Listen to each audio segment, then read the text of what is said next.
Hello दोस्तों, मेरा नाम रोहित और स्वागत है आपका अपने यूट्यूब चैनल बिजनेस सेंटर में। तो ये है सेमेस्टर 4 का एडमिट कार्ड और ये मेरा एडमिट कार्ड है क्योंकि आप लोग यहाँ पे देख सकते हो रोहित यादव लिखा हुआ है। ठीक है, मैं जे कॉलेज हुमरी तलिया कोडरमा का स्टूडेंट्स हूँ।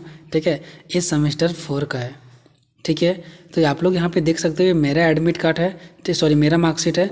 और इसमें मैं आप सभी को ये बताने वाला हूँ कि देखो, जो सेमेस्टर 4 का होता है वो ऑनर्स में कितना पास मार्क्स होता है, हिस्ट्री यानी जनरल पेपर में कितना पास मार्क्स होता है और सेक पेपर में कितना पास मार्क्स होता है।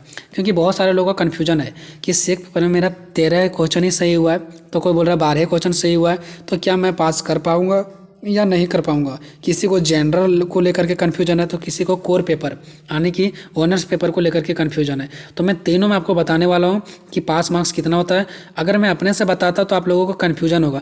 मैंने एडमिट मार्कशीट भी लेकर के आया ताकि मार्कशीट पे तो आप लोग देखो तब तो विश्वास होगा ना। तो इसीलिए मैं प्रूफ के साथ, लाइव प्रूफ के साथ मैं आपको दिखाऊंगा कि किस सब्जेक्ट में कितना पास मार्क्स होता है और आपको पास होने के लिए कितना चाहिए। ठीक है, उसके बाद आप विंदास हो जाएंगे कि आपके नंबर पास हैं या क्या है। सो ठीक है, क्योंकि पास जो स्टूडेंट्स हैं वो भी कन्फ्यूजन में कि कहीं हम फेल ना हो जाए, मतलब प्रमोट ना हो जाए। ठीक है, तो देखो मैं आप सभी को बताना चाहता हूँ कि आप लोगों का 3 प्रकार से पेपर लिया जाता है। एक ऑनर्स पेपर होता है, चाहे आपका पॉलिटिकल साइंस हो, चाहे हिस्ट्री हो, चाहे जनरल जो भी हो, एक ऑनर्स पेपर होते हैं। दूसरा होता है आपका जनरल पेपर यानी जनरल इलेक्टिव, और तीसरा होता है आपका सेक पेपर। ठीक है, देखो जो ऑनर्स है, जैसे फॉर एग्जांपल मेरा ऑनर्स क्या था, पॉलिटिकल साइंस। ठीक है, तो मेरा ऑनर्स पॉलिटिकल साइंस था। तो सेमेस्टर 4 में आप सभी को पता है कोर 8 होता है, कोर 9 होता है, कोर 10 होता है।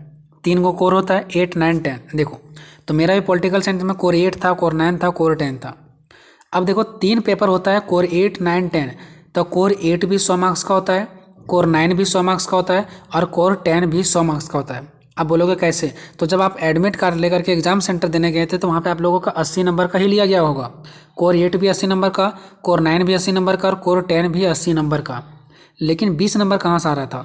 तो 20 नंबर आपका कॉलेज के द्वारा मिल रहा था। ठीक है, तो इस प्रकार से कोर 8 100 नंबर का, कोर 9 100 नंबर का, कोर 10 भी 100 नंबर का होता है।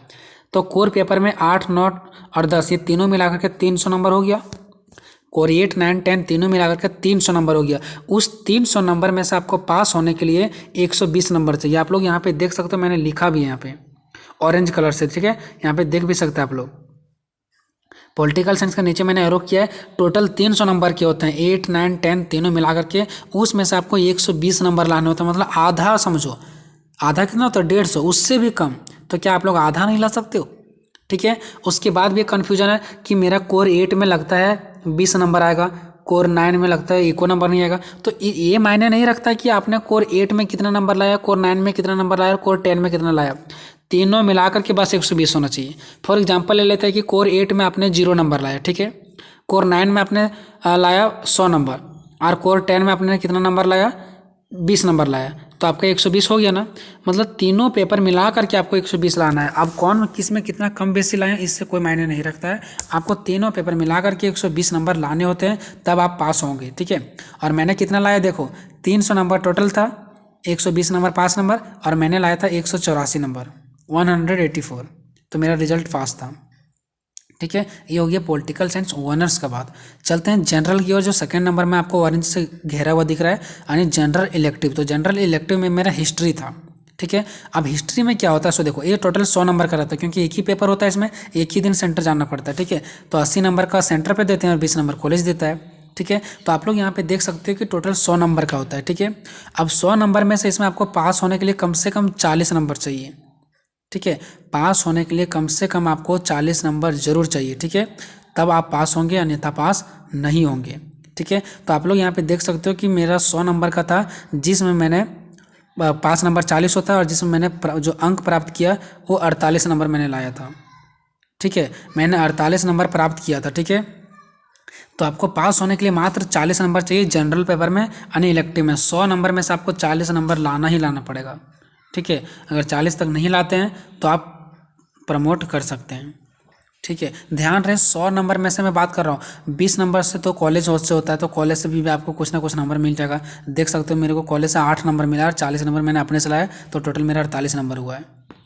उसके बाद चलते हैं थर्ड पॉइंट में। ठीक है, तीसरा पॉइंट में मैं आपको क्लियरली समझाऊंगा, अगर नहीं भी समझ में आया तो लास्ट में बहुत अच्छी तरीके से बता दूंगा। ठीक है, देखो चलते हैं सेक पेपर में। तो सेक पेपर मेरा था Indian history, cultural and diversity. ठीक है, इसमें क्या होता है, एक ही दिन इसमें भी पेपर होता है और ये टोटल 50 नंबर का ही होता है, जिसमें से 40 नंबर का ऑब्जेक्टिव एग्जाम सेंटर पर देकर के आना पड़ता है और 10 नंबर हमारा कॉलेज देता है।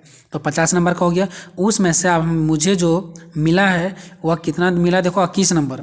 सोचो मैंने 1-2 नंबर वास्ते मैंने बचे, अगर 19 भी आया होता तो मैं भी प्रमोट हो सकता था। 50 नंबर होता है टोटल, उसमें से मेरा जो नंबर आया था वो 20 नंबर आया था। सॉरी 20 नंबर नहीं, 21 नंबर।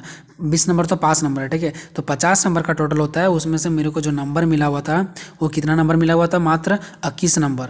अब बहुत लोग कन्फ्यूजन में है कि मेरा 13 को ही सही हुआ, तो देखो मैंने भी 40 MCQ क्वेश्चन में मैंने 13 ही सही किया है, आप लोग देख सकते हो। और मेरे को 8 नंबर प्रैक्टिकल या कॉलेज से मिला है, तो 13 और 8 21 नंबर हुआ, तब मैंने बचा है जा करके। सोचो मैंने 40 ऑब्जेक्टिव क्वेश्चन मैंने 13 ही सही कर पाया, ठीक है। तो इसमें से आपको भी कन्फ्यूजन होने की ज़रूरत नहीं है, ठीक है। तो आपको 50 से पेपर में 50 में से कम आपको 20 नंबर जरूर लाना है। इस प्रकार से लास्ट में आप लोग फाइनली जाकर के देख सकते हो कि मेरा टोटल जो सभी, देखो सेमेस्टर 4 में टोटल 450 मार्क्स का होता है सब कुछ मिला करके। 300 नंबर पॉलिटिक ऑनर्स का, 100 नंबर हिस्ट्री का और 50 नंबर सेक पेपर का, 450 नंबर का होता है। उसमें से मैंने 253 नंबर लाया है। सोच लो 253 नंबर, जो कि मैं बोल सकता हूँ आधा से भी कम मैंने लाया है, वो तब भी मैंने पास हूँ, ठीक है। तो ये था आप लोगों का दोस्तों। और अगर आपको नहीं समझ में आया तो बस मैं आपको इतना बताना चाहता हूँ कि पॉलिटिकल साइंस ऑनर्स वाला में आपको तीनों पेपर मिला करके 8, 9, 10, 120 लाना है। हिस्ट्री में आपको 40 नंबर लाना है, कि जो भी आपका जनरल पेपर है उसमें 40 नंबर लाना है, और सेक पेपर आपका जो भी है उसमें आपको कम से कम 20 नंबर लाना है। तो इस प्रकार से आप पास हो जाएंगे, ठीक है दोस्तों। तो ये वीडियो आपको कैसा लगा कमेंट बॉक्स में जरूर बताना है। सेमेस्टर 5 का तैयारी बहुत ही जल्द करवाऊंगा। मिलेंगे नेक्स्ट वीडियो में, तब तक जय हिंद।